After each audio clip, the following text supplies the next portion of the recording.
বেলদা উৎকর্ষ বাংলা থেকে শেফালিকে এই টেলারিং মেশিনটি আজকে উপহার দিল।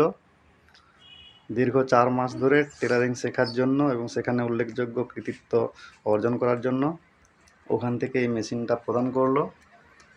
ধন্যবাদ, অশেষ ধন্যবাদ উৎকর্ষ বাংলার বেলদার স্যার ম্যাডামদেরকে।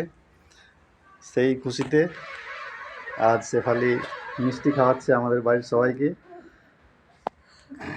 আপনারা সবাই আশীর্বাদ করুন ও যেন আরও সাফল্য অর্জন করতে পারে। মিষ্টি খাওয়া।